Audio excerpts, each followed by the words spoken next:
Que la grâce de notre Seigneur Jésus, l'amour de Dieu le Père, ainsi que la communion, la merveilleuse communion du Saint-Esprit, soit avec vous tous, de partout où vous nous suivez. Soyez richement bénis au nom de Jésus. C'est par ces paroles de bénédiction, des paroles pleines de profondeur et de puissance que l'apôtre Paul a déclaré. Et c'est par ces paroles que je commence ces instants de partage de la parole de Dieu. Et tout à l'heure, j'étais en train de penser à la parole de Dieu, à l'œuvre de Dieu. Et voici cette phrase qui est venue dans mon esprit et j'ai beaucoup aimé. Et j'ai compris ceci. Dans cette vie, il n'y a rien de plus beau.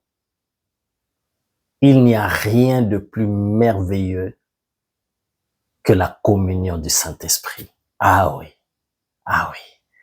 Ça, bien-aimé, c'est une parole qui est pesée, prouvée, éprouvée, expérimentée, attestée, confirmée. Il n'y a rien de plus beau, de plus merveilleux que la communion du Saint-Esprit. Ah, c'est une parole qu'on peut développer, qu'on peut décortiquer, ça devient tout un message. Vraiment, je souhaite pour toi que tu vives, tu expérimentes la communion du Saint-Esprit bien-aimé. C'est la clé pour une vie chrétienne épanouie, heureuse, une vie chrétienne sans frustration. Ah, il faut la communion du Saint-Esprit. Mais ce n'est pas la pensée du jour, la pensée que le Seigneur nous a donnée pour le message du jour. Alors aujourd'hui, qu'est-ce que le Seigneur va nous dire? Aujourd'hui, nous allons parler, nous allons tirer le message au travers de la vie d'un personnage mystérieux qui s'appelle Job. Job, c'est un personnage mystérieux. Lorsque nous allons faire la rubrique des personnages bibliques, nous allons commencer à prendre chaque personnage et étudier sur sa vie pour tirer des leçons. Nous allons parler de Job et vous allez comprendre. Mais aujourd'hui, nous allons parler d'une phrase qu'il a eu à prononcer, qui est restée gravée dans nos esprits, même accrochée à nos lèvres, que nous déclarons souvent, une parole puissante. Et quand je dis ça déjà, même si je n'ai pas dit de quoi il s'agit, vous le savez déjà, parce que c'est une parole que nous répétons souvent. Je sais que mon Rédempteur est vivant et il se lèvera le dernier sur la terre. C'est des paroles que Job a prononcées. Nous allons nous accentuer sur cette parole et comprendre, découvrir ce que le Saint-Esprit veut nous communiquer aujourd'hui. Sans plus tarder, prenons nos Bibles dans le livre de Job, au chapitre 19. Job, chapitre 19. Les versets qui nous intéressent normalement, c'est à partir, on va dire à partir du verset 23 jusqu'au verset 27. Mais j'aimerais quand même lire rapidement tout le chapitre à partir du verset 1 pour que nous puissions baigner dans le contexte. Nous connaissons l'histoire de Job. C'est un personnage que Dieu avait vraiment béni.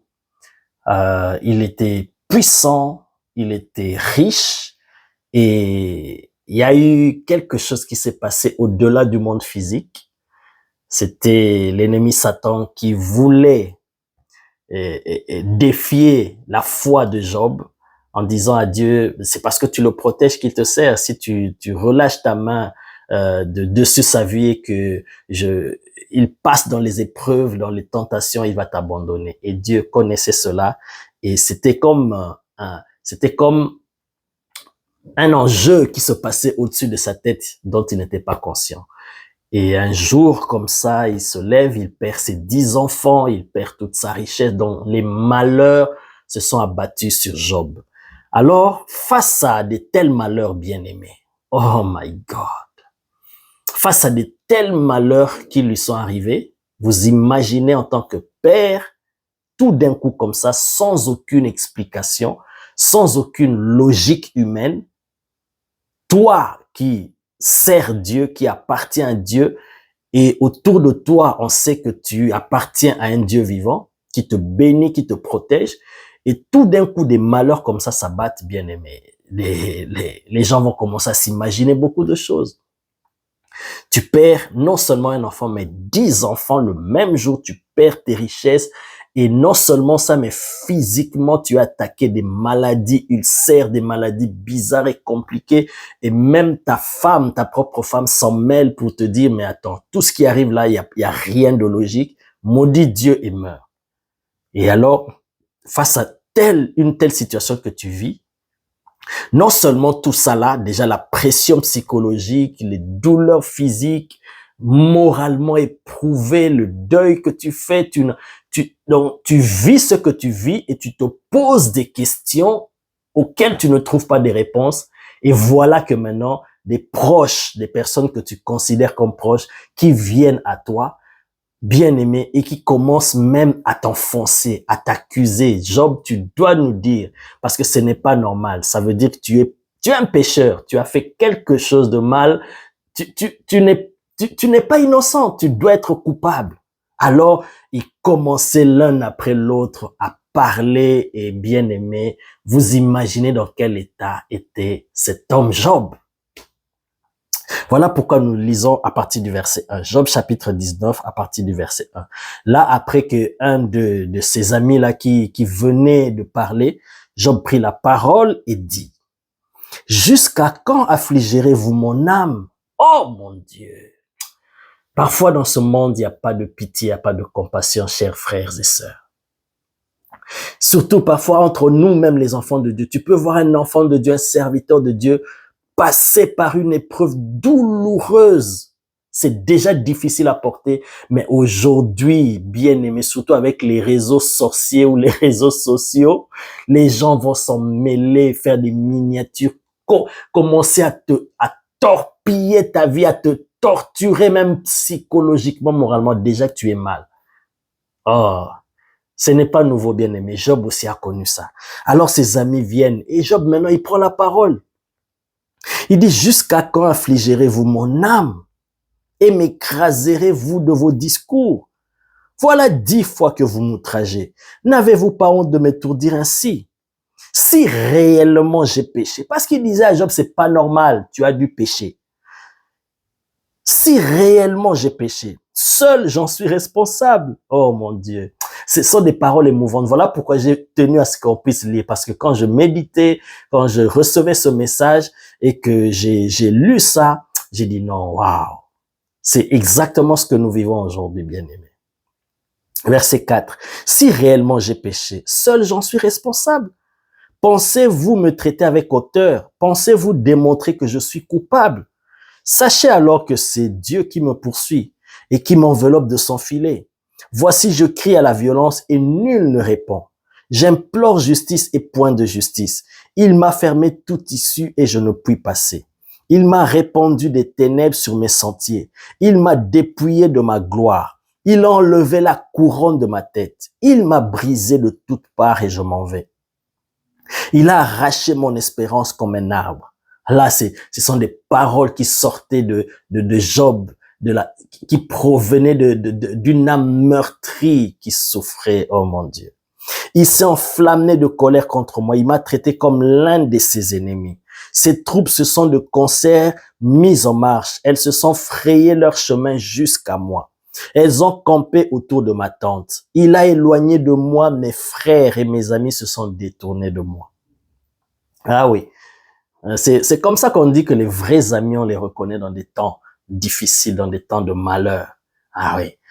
Parce que quand tu as beaucoup d'amis, faut pas te réjouir. Peut-être qu'ils sont là parce que tout va bien. Et c'est par intérêt. Mais les vrais amis, on les reconnaît en des moments où tu passes par des épreuves, des situations compliquées, où tout le monde t'accuse, tout le monde t'abandonne, tout le monde te rejette, te calomnie, te salit. Alors c'est par là que tu reconnaîtras qui sont les vrais amis. Je continue.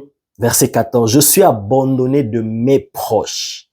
Je suis oublié de mes intimes. Je suis un étranger pour mes serviteurs et mes servantes. Je ne suis plus à leurs yeux qu'un inconnu. Waouh! Oh mon Dieu. J'appelle mon serviteur et il ne répond pas. Hey! Vous imaginez quel niveau? Lui qui avait des serviteurs en grand nombre, qui avait des troupeaux en grand nombre, des bœufs. Oh my God. Le bétail, la richesse. Mais là, il était arrivé à un niveau où même ses proches ne voulaient plus s'éloigner de lui. Même ses serviteurs. Oh my God. Je le supplie de ma bouche et c'est en vain. Mon humeur est à charge à ma femme et ma plainte au fils de mes entrailles. Je suis méprisé même par des enfants. Si je me lève, je reçois leurs insultes. Ce que j'avais pour confident m'ont en horreur. Ceux que j'aimais se sont tournés contre moi. Mes os sont attachés à ma peau et à ma chair. Il ne me reste que la peau des dents. Ayez pitié de moi, vous, mes amis, car la main de Dieu m'a frappé. Pourquoi me poursuivre comme Dieu me poursuit? Pourquoi vous montrer insatiable de ma chair? Ah, là maintenant, c'est comme s'il y a un décalage dans le texte, comme une petite pause, une transition qui nous permet d'entrer dans une autre phase. Écoutez attentivement. Tu connais ce texte, tu as déjà lu, mais écoute ce que l'Esprit de Dieu va te communiquer tout à l'heure. À partir du verset 23, vous allez sentir qu'il y a un changement dans ses propos. Lui qui se plaignait, qui implorait compassion de ses amis, tout d'un coup, voici ce qu'il déclare. À partir du verset 23. Oh! Il commence par ça. Oh! Oh!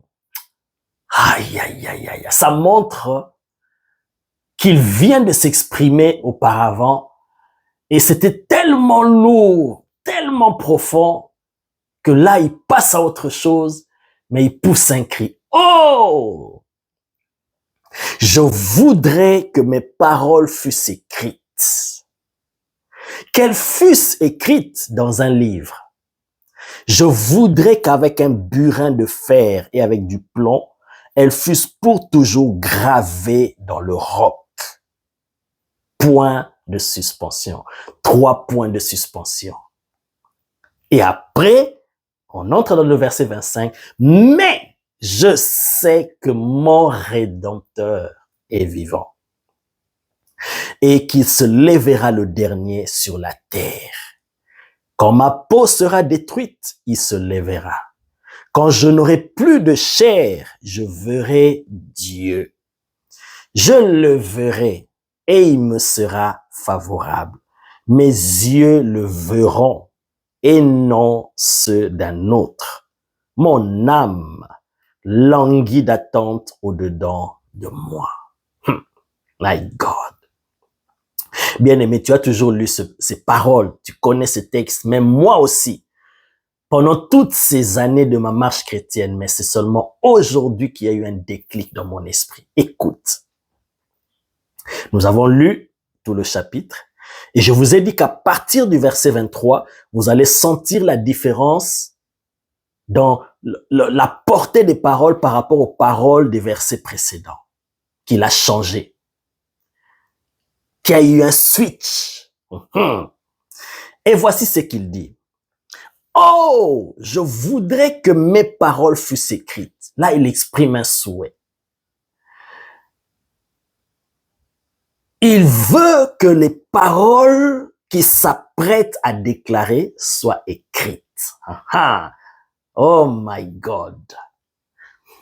Je voudrais que mes paroles fussent écrites et que ces paroles soient écrites dans un livre. Tellement c'est des paroles d'une portée puissante, éternelle, infinie. My God. Les paroles qu'il s'apprête à déclarer, il voudrait que ces paroles soient écrites dans un livre conservé à jamais. Il veut que ces paroles toujours gravé dans le roc. Comme ça va laisser des traces indélébiles, que ces paroles ne soient jamais oubliées ni effacées. Mais quels que soient les vents, les tempêtes qui vont souffler, quelles que soient les intempéries, mais que ces paroles soient gravées sur un roc, dans le roc même, que ça reste éternel. Voilà pourquoi je vous ai dit les paroles que Job a déclarées, que nous répétons souvent, ce sont des paroles qui sont restées gravées en nous et des paroles que nous prononçons chaque fois que nous sommes dans des difficultés, dans des situations d'épreuve.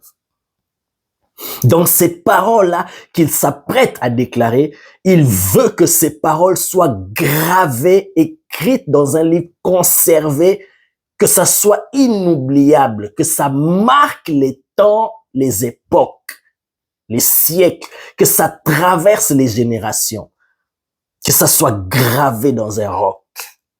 Et puis, il y a 3 points de suspension. Ça veut dire qu'il n'a pas terminé d'exprimer ce qu'il voulait exprimer comme souhait. Parce que il estimait que les paroles qu'il s'apprêtait à prononcer, c'était des paroles d'une portée inimaginable. Donc, que ça soit écrit dans un livre, que ça soit gravé dans le roc, que il savait même plus qu'est-ce qu'il pouvait demander. 3 points de suspension. Après, maintenant, il déclare ses paroles. Et ces paroles commencent par « mais ». Verset 25. « Mais je sais que mon Rédempteur est vivant. » Donc, mais les souhaits que j'exprime, les souhaits, ce que j'aimerais pour les paroles que je vais déclarer. Je veux que ça soit écrit dans un livre. Je veux que ça soit gravé dans le roc. Je veux. Et puis, bon, de toute façon, ce qui est plus important, c'est que je les déclare. Peu importe comment ça sera conservé. Mais, alléluia. Oh my God. Mais, peu importe la manière dont ça va se passer, comment ça va être conservé, mais le plus important, toutefois le plus important, je sais. Voici maintenant les paroles que Job voulait que ça soit écrite, que ça soit gravé dans le roc. Il dit, je sais que mon Rédempteur est vivant. My God. Jesus, thank you. Oh, Jesus.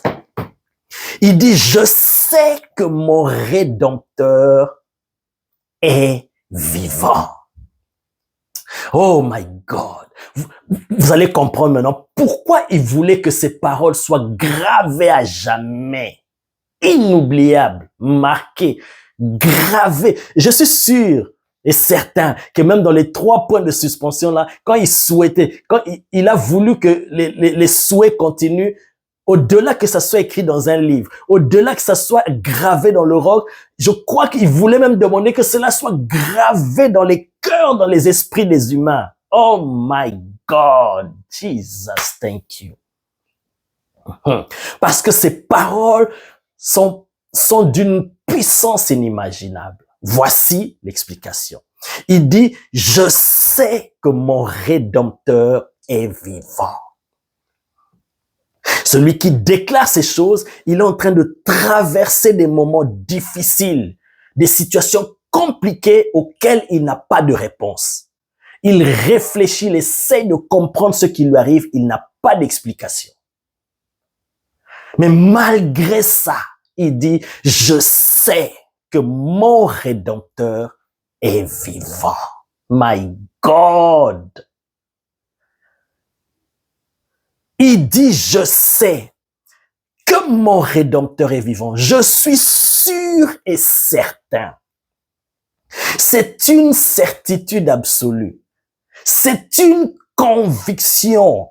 Sans l'ombre d'un doute, je sais que mon Rédempteur est vivant.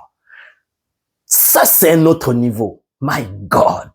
Il ne dit pas, je crois que mon Rédempteur est vivant. Non, il n'a pas dit ça. Dans une des vidéos, je vous ai expliqué la différence entre quand je dis je crois et je sais. On te demande, par exemple, Freddy, où est ta sœur Albertine? Tu dis, non, maman, je sais pas, je crois qu'elle est dans sa chambre. Quand tu dis, je crois qu'elle est dans sa chambre, ça veut dire, je ne suis pas sûr qu'elle est dans sa chambre, mais je crois qu'elle est dans sa chambre. Faut vérifier. Je crois qu'elle est dans sa chambre. Ça dénote un certain doute, donc tu n'es pas vraiment sûr à 100%. Mais si tu dis non, où est ta sœur Albertine? Elle est dans sa chambre, sans aucun doute.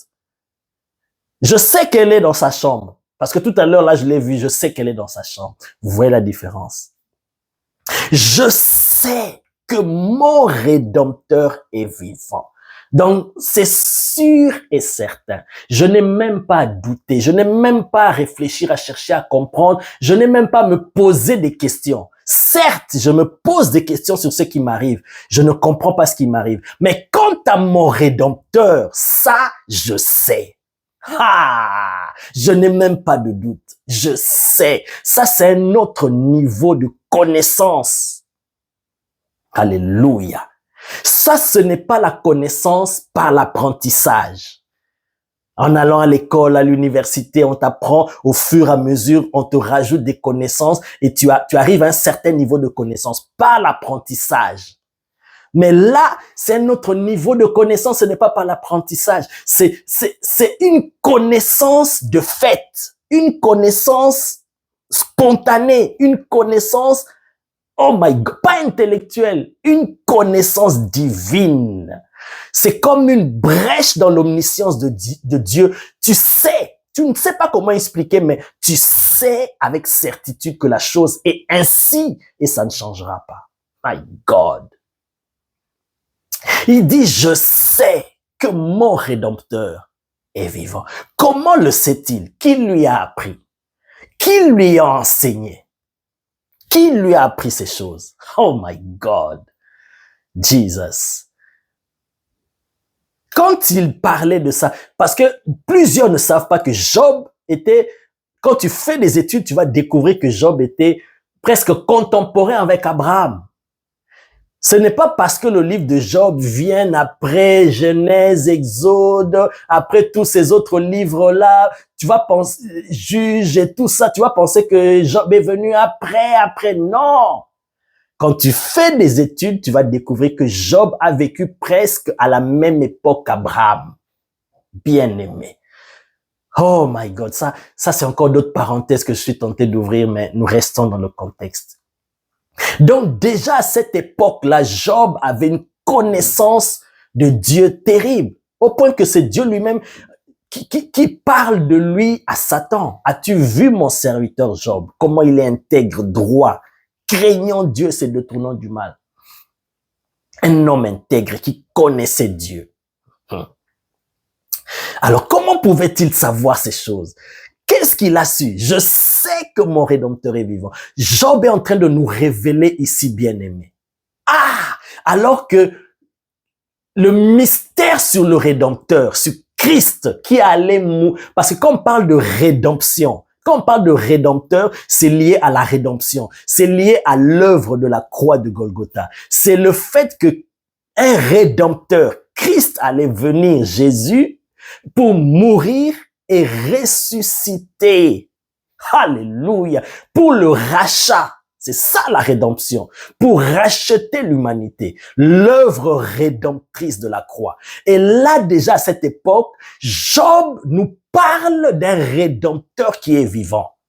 Et il dit, je sais que mon Rédempteur est vivant. My God. Il a eu à percer le mystère. Par la grâce de Dieu, my God, parce que c'était un homme attaché à Dieu, malgré ses épreuves, Dieu lui a fait cette grâce. Parce qu'il est écrit dans 1 Pierre que quand vous êtes outragé pour Dieu, quand vous êtes persécuté, vous passez par des temps difficiles d'épreuves par rapport à Christ, par rapport à Dieu, l'Esprit de Dieu, l'Esprit de gloire repose sur vous. Et c'est que l'Esprit de Dieu va t'aider à faire, parce que Job, malgré tout ce qu'il a vécu, n'a pas abandonné Dieu. Il est resté accroché à Dieu, bien-aimé. L'Esprit l'Esprit de Dieu, l'Esprit de Christ va t'aider. Il va te faire une brèche pour voir. Alléluia.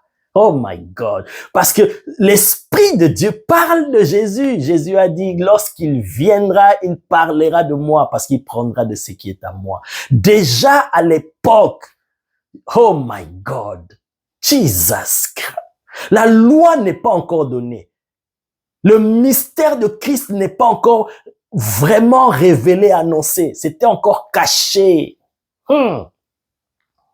La loi n'a pas encore annoncé la venue du Messie. Les prophètes n'ont pas encore annoncé la venue du Messie. Mais ici, Job, il parle du Rédempteur. Parce qu'il avait déjà vu l'œuvre de la croix. Et il sait que le Rédempteur est vivant. Parce qu'il va mourir. Mais après, il va ressusciter et il est vivant. Notre Rédempteur n'est pas seulement mort, il est revenu à la vie. Non seulement revenu à la vie, parce qu'il y a eu plusieurs morts qui sont revenus à la vie dans la Bible.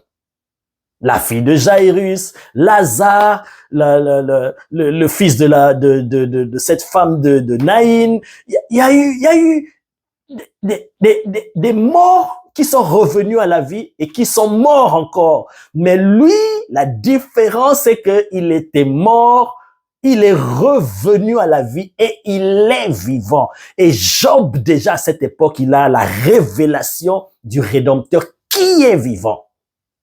My God. Et il dit, je sais que mon Rédempteur est vivant.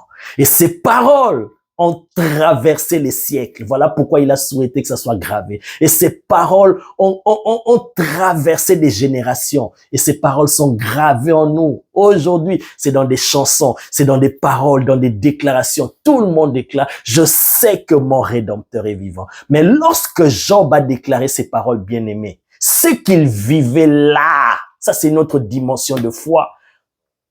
Ce qu'il traversait là, my God, malgré tout ce qu'il traversait, mais il a eu à voir que le Rédempteur est vivant et qui va se lever pour lui. Et son défenseur va parler pour lui. Oh my God. Bien aimé, quand je partage sur Job, je dis toujours à mon entourage, vraiment que Dieu nous fasse grâce. Nous n'aurons pas d'excuses devant Dieu. Les gens comme Job, bien aimé, ils ont vécu à une époque, à une dispensation où l'Esprit de Dieu ne vivait pas en permanence dans l'homme. L'Esprit venait et partait. Ce n'était pas encore la dispensation de l'Esprit. Ils bénéficiaient des grâces de l'Esprit de manière spontanée. Mais regarde les défis qu'ils ont relevés. C'est différent de notre époque où l'Esprit depuis la Pentecôte est venu et habite en permanence avec les hommes. Et la présence de l'Esprit de Dieu en nous nous aide dans beaucoup de choses. Mais eux, ils n'avaient pas cette grâce-là. Mais regarde comment ils ont relevé des défis. Des gens comme Daniel, des gens comme Shadrach, Meshach, Abednego. Ils n'avaient pas l'Esprit de Dieu en permanence avec eux, mais ils ont accepté des situations sans abandonner Dieu, sans renier Dieu, sans fléchir les genoux.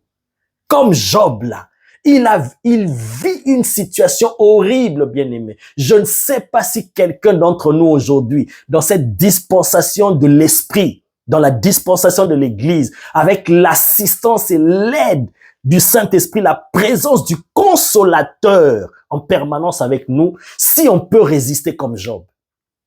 Déjà, nous, aujourd'hui, moindre bobo. Ah, Seigneur, si tu ne fais pas ça, alors je ne vais plus à l'église. Ah, Seigneur, parce que tu as permis que telle chose m'arrive, moi, je ne vais plus prier. Tu perds juste un emploi. Tu abandonnes Dieu. Tu perds un contrat, un avantage, tu abandonnes Dieu. Une fausse couche qui t'arrive en tant qu'enfant de Dieu. Tu commences à questionner Dieu, à remettre en doute ta foi en Dieu. Au point même de dire, non, je ne viendrai plus à l'église, je ne vais plus prier. Ou même quelque chose qui ne t'arrive pas, quelque chose qui arrive à d'autres. Un serviteur de Dieu qui se méconduit. Ah, moi, je ne vais plus prier. Bien-aimé. Oh my God. alors que nous sommes dans la dispensation de l'esprit. Mais eux, un homme comme Job, qui a perdu 10 enfants le même jour, qui perd ses biens, son corps se détériore, mais il n'abandonne pas Dieu. Il croit en Dieu. Et regarde ce qu'il déclare. Des paroles puissantes, bien-aimés. Des confessions puissantes. Voilà pourquoi il a voulu que ces paroles soient gravées dans un roc. Et Job sert de modèle.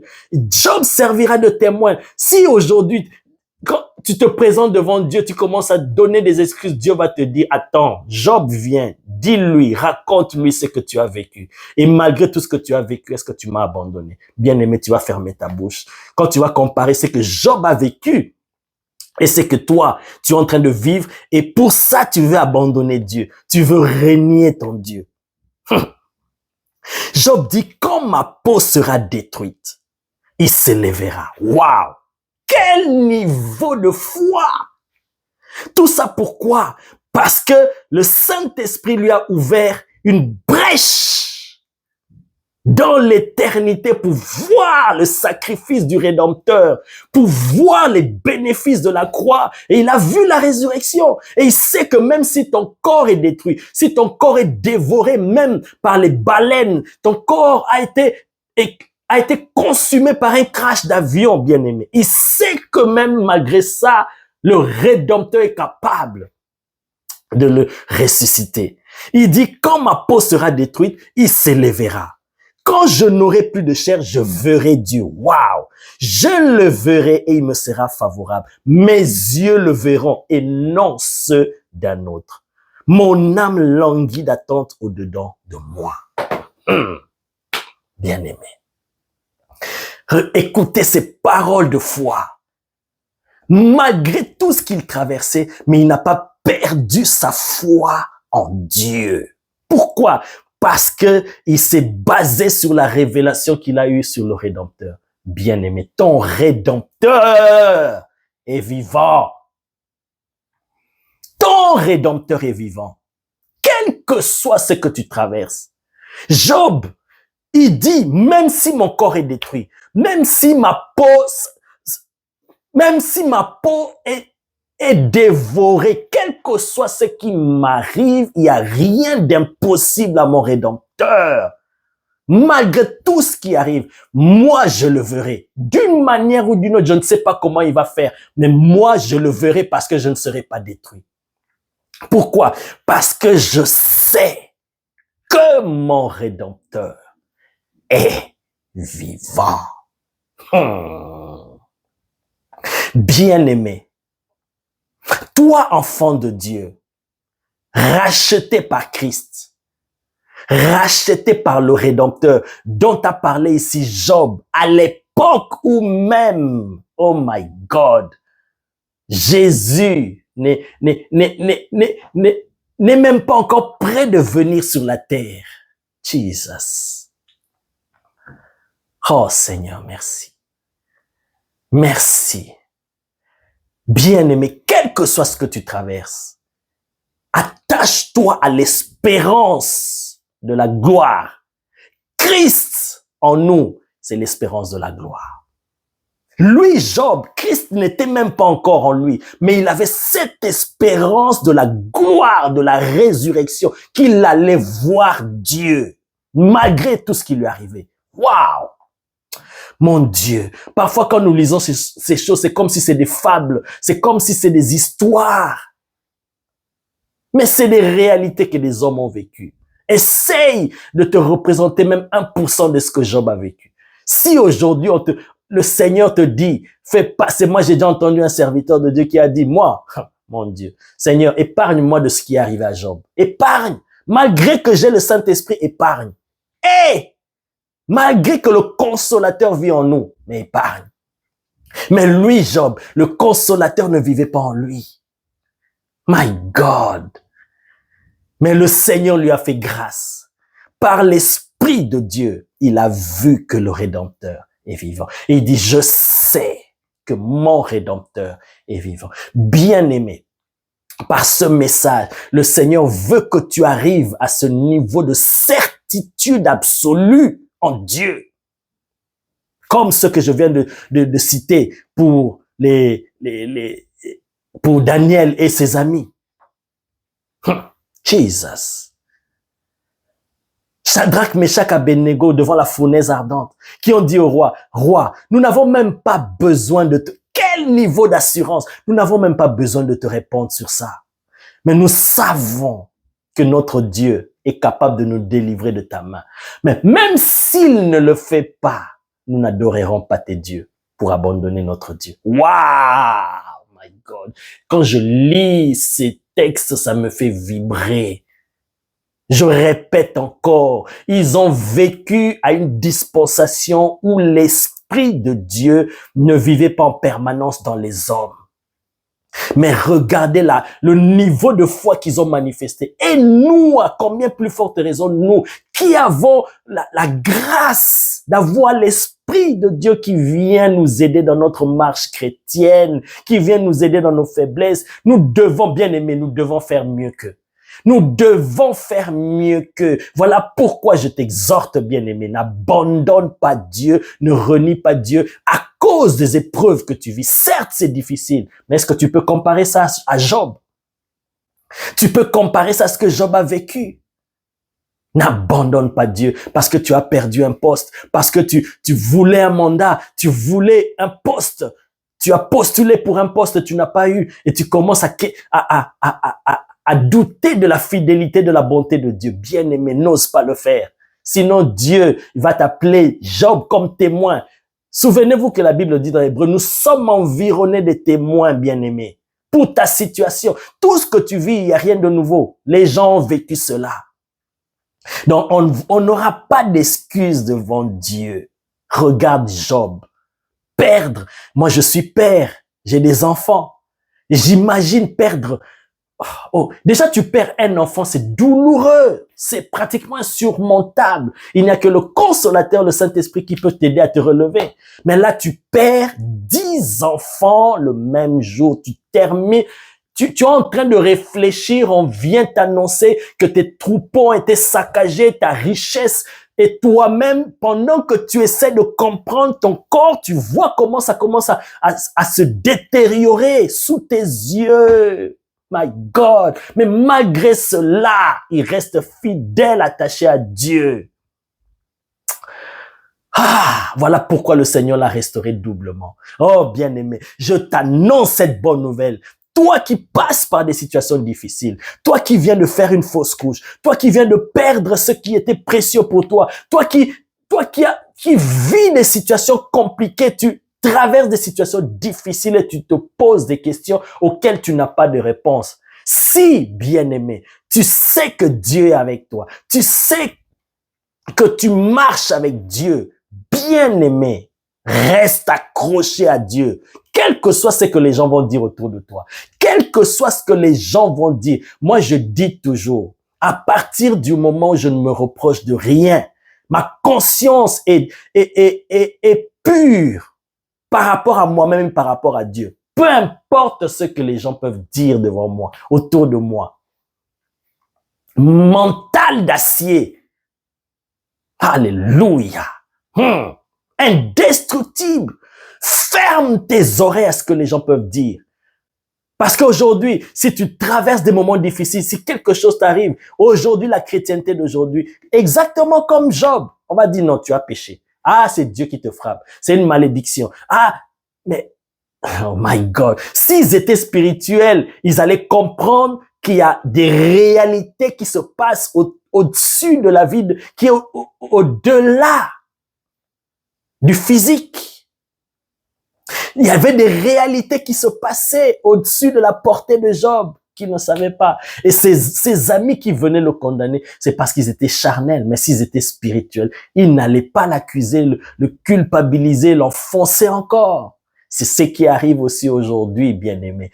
Quelque chose arrive à un serviteur de Dieu, à un enfant de Dieu. On ne comprend pas, on essaye Voilà pourquoi ne te hâte pas à entrer dans des histoires que tu ne maîtrises pas. Tu risques d'avoir un problème avec Dieu. Dieu a dit, mais qui est celui dans Job? Qui est celui qui est en train d'obscurcir mes desseins? Moi, je suis en train de faire une œuvre et vous voulez par vos vaines paroles insensées obscurcir mes desseins. Oui. Parce que Dieu, il agit dans nos vies d'une manière ou d'une autre. Et parfois, nous ne comprenons même pas. Et si tu ne comprends pas, tu entres dans la vie des serviteurs de Dieu, des enfants de Dieu. Mettre ta bouche dans tout, dans tout, dans tout. My God. Analyser des choses dans les vies des gens que tu ne maîtrises pas. Tu risques même de combattre Dieu. Voilà pourquoi, toi, enfant de Dieu, quel que soit ce qui t'arrive, sache que ton Rédempteur est vivant. Que ça soit une certitude. Dieu veut par ce message que tu aies cette dimension de foi, de confiance en Dieu extrême, inébranlable. Que quel que soit ce qui m'arrive, le Dieu qui m'a appelé ne m'abandonnera pas. Oh, Jesus! Quand tu arrives à cette dimension-là de foi et de conviction, c'est fini. Le diable, il ne pourra pas te détruire. Même s'il passe par des humains, il ne pourra pas. Tu deviens inébranlable, indestructible. Avec une mentalité de fer, un moral d'acier. Indestructible, bien-aimé. Tu sais que le Dieu qui m'a appelé, je ne me suis pas appelé moi-même. Je ne me suis pas autoproclamé. Je ne me suis pas établi dans ces choses. C'est lui qui m'a appelé. C'est lui qui se sert de moi. Même si je ne comprends pas ce qui m'arrive, je lui fais confiance. Je sais que je le verrai. Je sais qu'il se lèvera. Tu déclares des paroles, bien-aimé. Au lieu de libérer des paroles de lamentation, des paroles de murmure, des paroles d'accusation contre Dieu. Libère des paroles comme Job. Je sais qu'il se lèvera. Même si j'ai perdu le travail, même si j'ai perdu ce contrat, je sais que mon Rédempteur est vivant. Il va restaurer ces années que j'ai perdues. Il va restaurer ce bébé que j'ai perdu. Il va restaurer ce mariage que j'ai perdu. Tu déclares, tu libères ces paroles, bien-aimé. Aïe, aïe, aïe, aïe. Je sais que mon Rédempteur est vivant.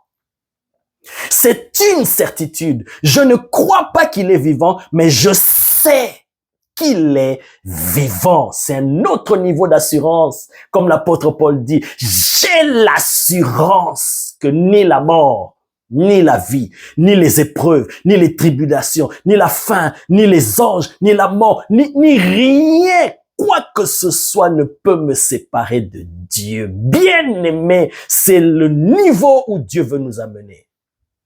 Par ces paroles, je vois l'Esprit de Dieu travailler dans ton cœur pour élever ton niveau de foi, pour t'amener à un niveau de foi inébranlable en Dieu.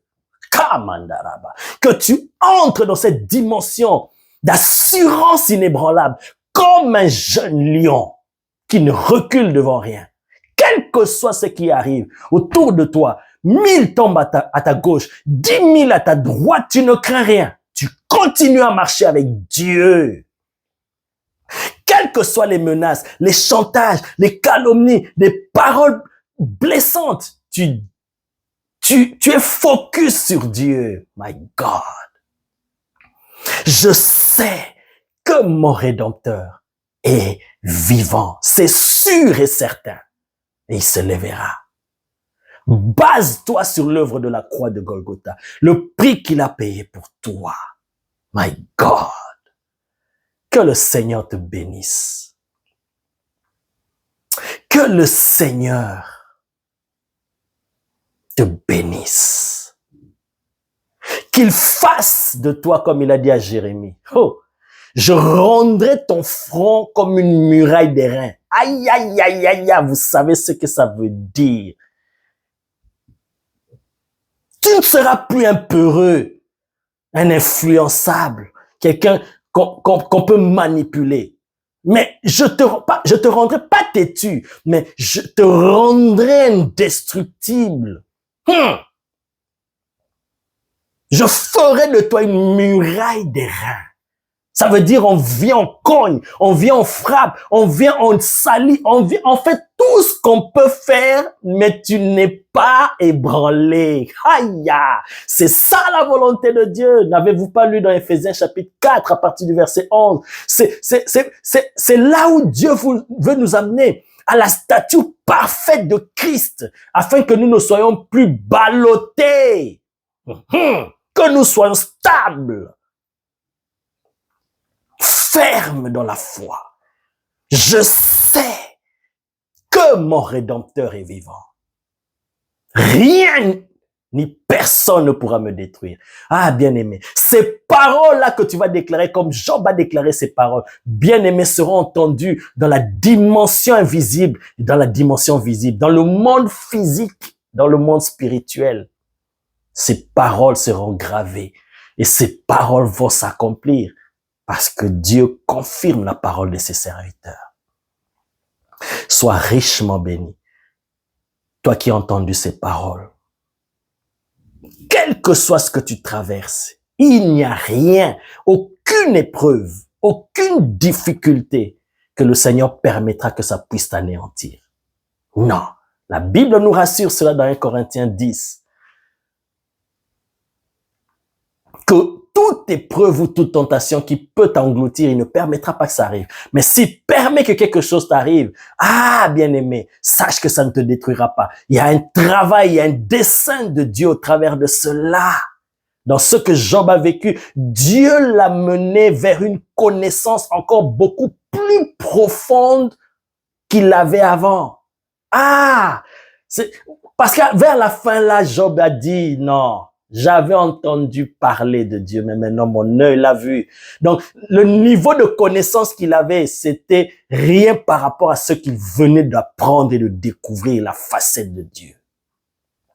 Oh, Jesus, thank you, merci. Je prie pour ton peuple, pour tes enfants, tes serviteurs. Surtout ceux qui passent par des situations compliquées. Fais-leur grâce comme tu as fait à Job. De voir que leurs yeux spirituels voient le Rédempteur qui est vivant, qui est assis sur le trône, contrôlant tout l'univers, gérant toutes choses, ayant le contrôle sur toutes choses. Cela leur donnera encore de l'assurance, la fermeté pour s'attacher à toi et de confesser des paroles positives qui vont créer des réalités pour les sortir de ces situations. Donne la foi élevée à ton peuple. Par ces paroles, augmente le niveau de foi de tes enfants. Au nom de Jésus de Nazareth, j'ai ainsi prié. Amen. Soyez richement bénis au nom de Jésus.